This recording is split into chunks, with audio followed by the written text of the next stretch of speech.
Happy Hebdo. Happy Hebdo. Le condensé des informations de la semaine. Économie, politique, art et culture, sport, éducation. Le tour de l'actualité nationale et internationale, tous les dimanches à 20h sur Happy TV. Happy TV, l'info commence ici.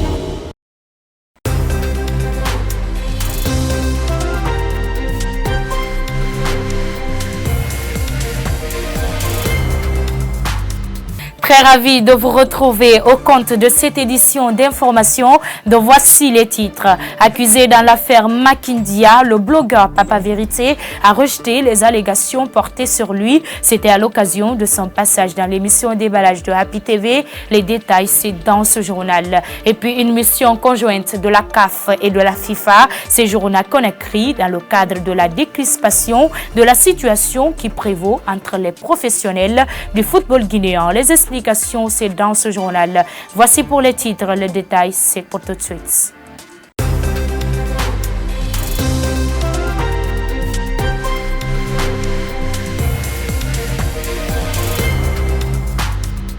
Une fois encore, bienvenue à tous. L'une des révélations parmi les faiseurs du tube de la musique guinéenne était dans les locaux de Happy Media cette semaine. Mohamed Silla, connu sous le nom de SMS Tueur, s'est exprimé sur le silence de ses derniers textes. Kadietou Silla, reportage. À l'occasion de son passage dans les locaux de Happy Media, l'artiste du peuple SMS Tueur de scène donne les détails sur sa carrière musicale. Moi, je suis un artiste urbain de la Guinée et tout. Je roule depuis 2019.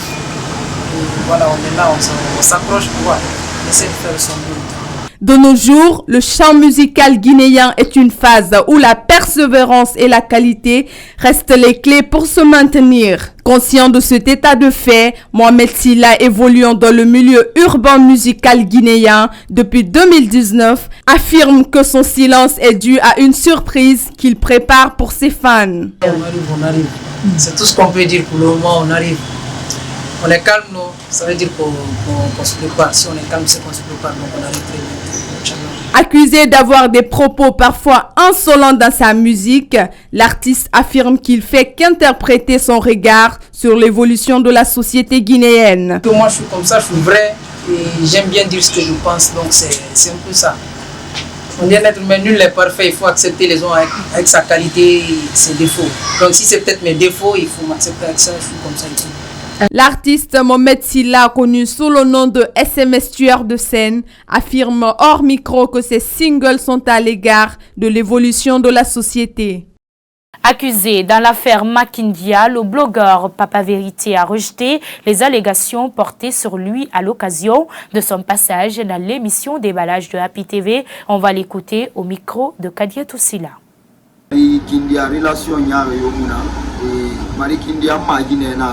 Maintenant, on a coupé Philippe de Ibara. Donc, déjà, étant à Koumi, on a filé une auto baratama. Nous avons bendé tant de barato. C'est fini, mais Wali Karayama, c'est fini.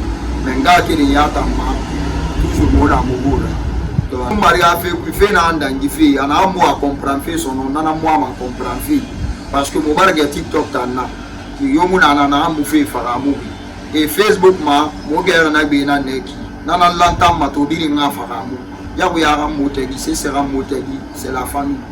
Voilà, on entend sa commentaire de tomber beki à la Guinée Kafandaki na neki quoi.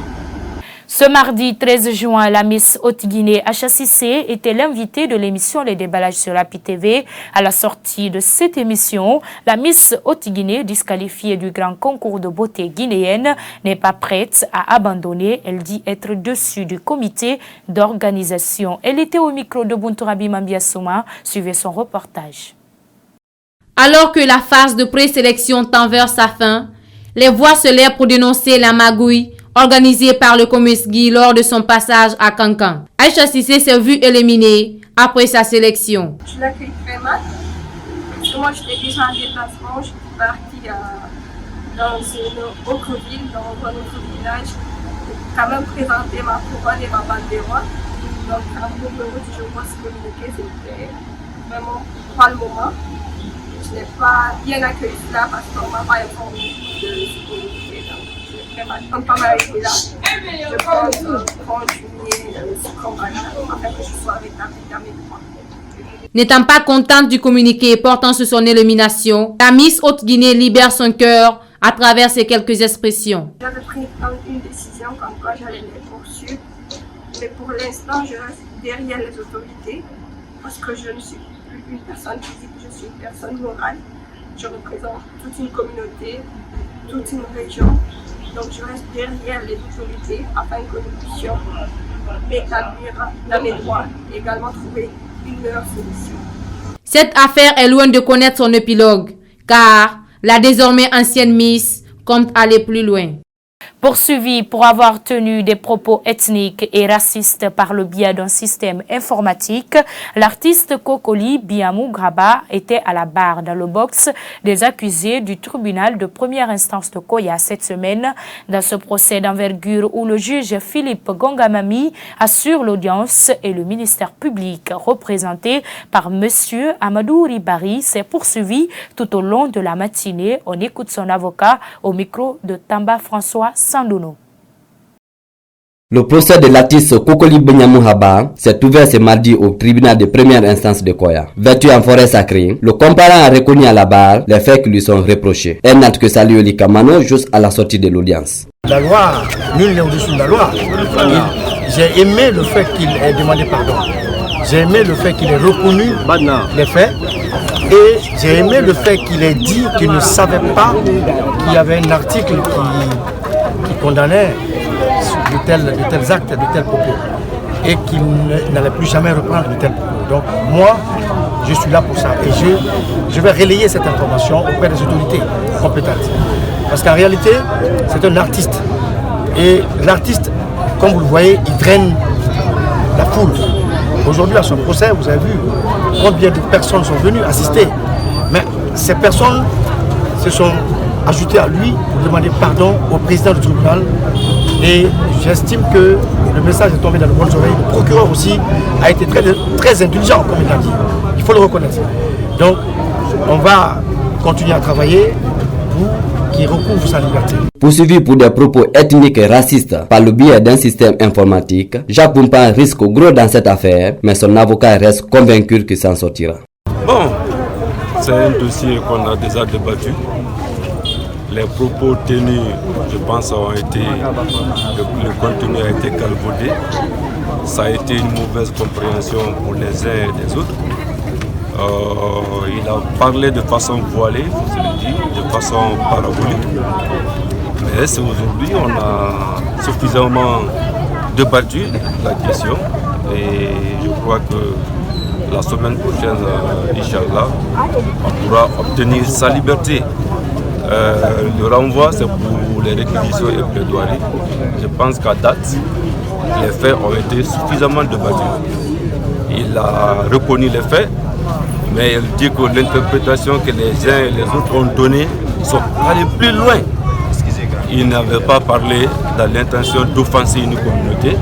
Il n'avait pas parlé, pour lui, c'était un conseil qu'il donnait, mais que les choses ont tourné autrement. Donc c'est ce que je peux vous dire. Après avoir écouté les deux parties, le juge Philippe Gongamami a balayé d'une main de revers la demande formulée faite par l'avocat de la défense avant de décider le renvoi de l'affaire au 20 juin prochain.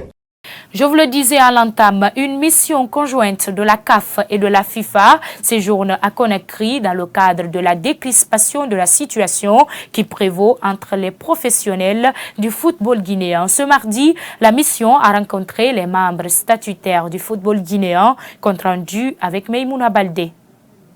Dans l'optique de mettre fin à la crise qui prévaut au sein de la Fédération guinéenne de football, une mission conjointe séjourne à Conakry. Ce mardi, elle a rencontré les professionnels du football guinéen. Merci pour tous les protagonistes et aussi remercier le gouvernement, le Premier ministre, le ministre des Sports qui n'ont ménagé aucun effort pour nous amener à ce consensus que nous avons enfin obtenu et qui va nous permettre d'adopter les statuts et d'aller de l'avant et de franchir les étapes nécessaires au processus et pour aller très rapidement à l'élection d'une nouvelle fédération. Entre-temps, évidemment, la FIFA était prévue et la CAF sont arrivées et ça a rendu les choses beaucoup plus faciles. Après avoir écouté les différentes parties, le directeur Afrique FIFA rassure que son institution ne managera aucun effort pour accompagner le football guinéen. Avec les membres de la délégation de la FIFA et de la CAF, les problématiques des acteurs du football, des membres statutaires, quelles sont leurs difficultés, quels sont leurs challenges. Je l'ai noté et avec chaque fédération aujourd'hui, avant le 30 juin, on fait un plan stratégique sur le prochain cycle forward, notamment qui est notre programme de développement sur les 4 ans à venir, sur les priorités, avec les moyens à sa disposition pour finalement réussir les différents axes stratégiques. Avec le comité de normalisation de la Guinée, c'est impossible de le faire. Selon les informations, les membres statutaires pourront se retrouver dans un mois pour la validation du statut. Toujours sport, la semaine du management sportif SMS a débuté ce jeudi 15 juin à l'hôtel Onomo de Conakry. Ce panel a regroupé plusieurs panélistes et sportifs autour du thème « Le sport, moteur de développement et réinsertion des jeunes filles ». Aïssatou Sow était de la partie pour Appui Média. Suivez son reportage. Dans le cadre de contribuer au développement du sport en Guinée, une semaine du management sportif a été organisée sous l'égide du ministère de la Jeunesse et des Sports. Abdoumbaye, l'un des organisateurs, nous explique les enjeux et projets en cours. Les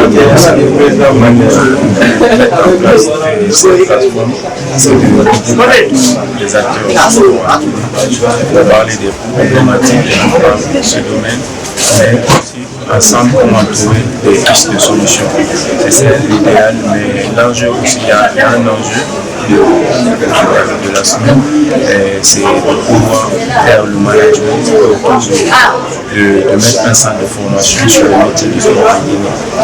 Par ailleurs, le directeur de l'École nationale du sport et du système éducatif a quant à lui énuméré certains points qui sont: là, il faut s'investir. Il faut croire au pays sur ce peu. Il faut croire qu'il y a du potentiel dans le pays. Et qu'on peut réussir ici, comme on peut réussir ailleurs. La réussite peut être ici aussi, c'est pas forcément dit qu'ailleurs. L'image qu'on a, le paradigme qu'on se fait, je crois que l'avenir est ailleurs, c'est pas forcément cela. On peut regarder l'extérieur, mais en réalité, l'enjeu c'est ici. Ça se fait là. Donc il faut croire, être patient, être travailleur surtout, c'est ce qui paye. Il reste à retenir que ce panel d'échange d'idées donne de nouveaux espoirs aux jeunes dans le milieu sportif guinéen. Le match de la semaine dernière entre le Afia FC et le Orea AC a été émaillé de violence. Suite à cet incident, nous avons rencontré le président de la LPFG. Il apporte des détails dans cet élément signé Mohamed Saliou Bangora. Le Orea AC a été reçu le week-end dernier par le Afia FC lors de la 25e journée du championnat guinéen de football professionnel. Malheureusement, rien ne s'est passé comme prévu d'après les constats. Face à cette situation, le président de la Fédération guinéenne de football a donné des précisions. L'enjeu a pris le dessus sur le jeu. Moi, je pense que ces 2 dernières minutes ont un peu terni l'image du championnat qui était jusque-là considéré comme un des tout meilleurs. Le championnat s'est joué dans de bonnes conditions, les programmations sont faites sans trop de problèmes, le niveau des matchs était bon, les spectateurs, le nombre de spectateurs était en hausse, les stades étaient pleins à l'intérieur du pays et tous les voyants étaient ouverts. Et par la faute de certaines personnes, il y a eu un petit problème, un gros problème si vous voulez, problème de violence sur les stades parce qu'on n'a pas respecté les décisions de l'arbitre. C'est dommage, c'est malheureux. Parlant de la réputation qui gardait jusque-là le championnat guinéen de football professionnel, le président a donné des explications. Mais en ce qui concerne la Ligue guinéenne de football professionnel, nous avons averti les clubs avant le match, nous avons adressé des courriers à tous les 2 clubs et nous avons dit qu'on sera présent.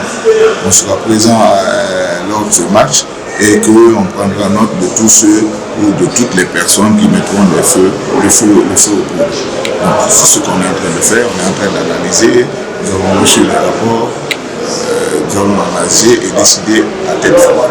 Ce qui est sûr, il y a des sanctions qui vont tomber.